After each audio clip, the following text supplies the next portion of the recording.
Hello दोस्तों, मैं doctor Dharmendra Kumar Sinha, visiting professor and psychologist.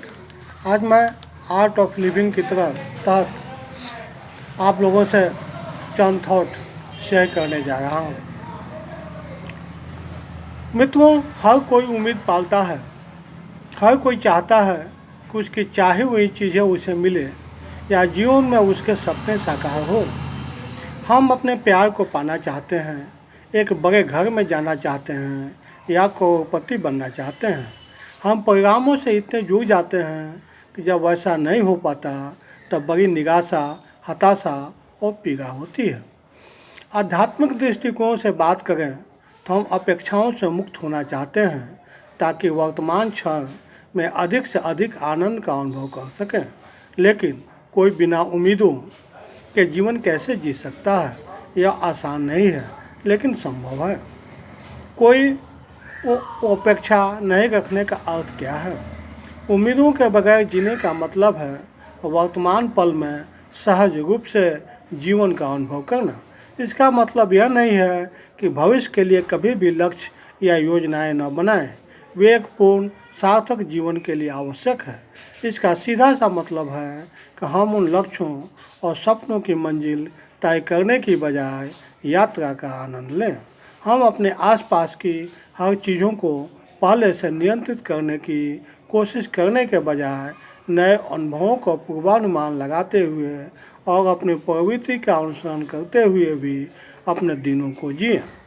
सूत्र यह है कि अगर चीज़ें योजना के अनुसार नहीं चलती है तो भी हम इसके साथ बिल्कुल ठीक रह सकते हैं, क्योंकि उनके साथ हमारी आसक्ति नहीं है। और जब उम्मीद से अलग नतीजा आता है तो हम हार नहीं मानते।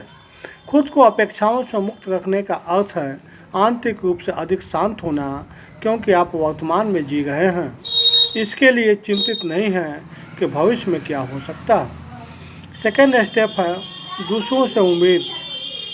मित्रों, दूसरों से जुड़ी अपेक्षाओं के मामले में संतुलन बना पाना मुश्किल है। हम उन लोगों के बारे में चिंता करते हैं जिनसे हमें निराशा मिलती है, या फिर इसकी चिंता करते हैं कि हम दूसरों की अपेक्षाओं पर खरे नहीं उतर रहे हैं। यह बात खास तौर पर अपने जीवन साथी या परिवार के सदस्यों जैसे माता पिता और बच्चों पर लागू होती है।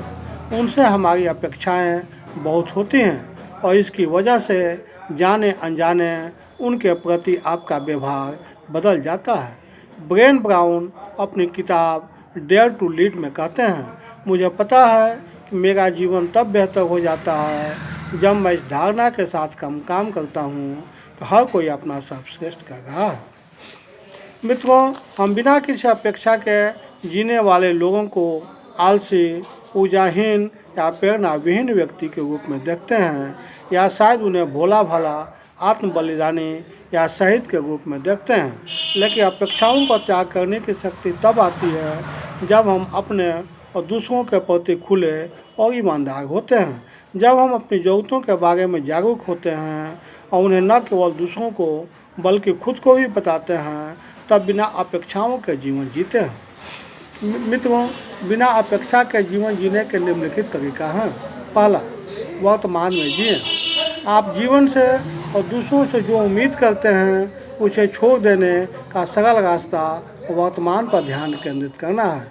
वर्तमान में होने का अर्थ है भविष्य के बारे में सोचना बंद करें, अपने फ़ोन का कम से कम इस्तेमाल करें, अवलोकन करें, सुने, केयरिंग तरीके से बातचीत करें। जब हम लोगों के साथ होते हैं तब दूसरी बातों को सोचने के बजाय उन पर ध्यान देते हैं तो उन्हें अच्छा लगता है। दूसरा, राय बनाना बंद करें। यह न केवल आपके लिए फ़ायदेमंद होगा बल्कि आसपास के सभी लोगों का भी फ़ायदा पहुंचाएगा। किसी के बारे में केवल फैसला देना और आलोचना करना नुकसानदायक है। जो है स्वीकार करें। हमें दूसरों से यह अपेक्षा नहीं करनी चाहिए कि जीवन में वही प्राथमिकताएँ रखें जो हम रखते हैं। तीसरा, परिणाम के बारे में न सोचें। आधुनिक जीवन में हम इस बात से डरते हैं अगर हम आगे के 3 कदम के बारे में नहीं सोच रहे हैं तो पीछे गए हैं। हमें लगता है कि 2 ही रास्ते हैं, या तो हार है या अपने सबसे बड़े लक्ष्यों को प्राप्त करना है। किसी काम की जो प्रक्रिया है उसे सहज रूप से होने दें, फिर जो भी परिणाम आता है उसे यह मानकर स्वीकार करें और सहज रहें कि आपको अपना सर्वश्रेष्ठ दिया है, बाकी चीज़ों को भूल जाए। चौथा, अपने डर को पहचानें। प्यार का विपरीत घृणा नहीं बल्कि डर है। रोज़मर्रा में हमारे बहुत से काम डर पर आधारित होते हैं, पर हम इसे अच्छी तरह पहचान नहीं पाते हैं। जब हमें डर महसूस होता है तो क्यों हो रहा है, यह हमेशा स्पष्ट नहीं हो पाता। डर या अनुभव है जब हमारी चिंता तो प्रवृत्ति हमसे कहती है कि कुछ सही नहीं हो रहा है। यह पहचानना है कि डर से काम कर रहे हैं या प्रेम के प्रभाव से। पांचवा, अपने साथ ईमानदार रहें। जब हम अपने प्रति ईमानदार होते हैं तो सच्चे अर्थों में यह जान सकते हैं कि हम कौन हैं और जीवन से क्या चाहते हैं। उम्मीदों का त्याग हमें ऐसे मौका देता है जब हमें उस वक्त नहीं मिलते जब हम अपेक्षाओं के बोझ तले जी गए होते हैं। छठा, दूसरों के साथ ईमानदार है। यह चुनौतीपूर्ण हो सकता है, पर अगर कोई अपनी सीमा लांघ रहा है तो स्पष्टता से कहें, आपने ऐसा किया है, मुझे बहुत दुख हुआ, मैं इसका बेसब्री से इंतजार कर रहा था। अगर वे भी ईमानदार है तो बताएंगे कि उनका यह इरादा नहीं था। वे या तो परिस्थिति के बारे में बताएंगे या स्थिति को सुधारने का प्रयास करेंगे। अगर वे ऐसा नहीं करते हैं तो समझ जाइए कि वे उन लोगों में से नहीं हैं जिन्हें आप ज़िंदगी में चाहते हैं। फिर आपको सीमाएं तय करने की ज़रूरत है। मित्रों, यदि आप उपरोक्त बात को ध्यान में रखेंगे तो निश्चित रूप से आपकी लाइफ ज़्यादा शांतिपूर्ण, आनंददायक और जीवंत बनेगी। मित्रों, मेरे इस वीडियो को ज़्यादा से ज़्यादा लाइक शेयर सब्सक्राइब करें ताकि अन्य लोग भी इससे लाभ उठा सकें। अंत में आप मेरे वीडियो को देख रहे हैं, समय दिए, इसके लिए so many thanks to you.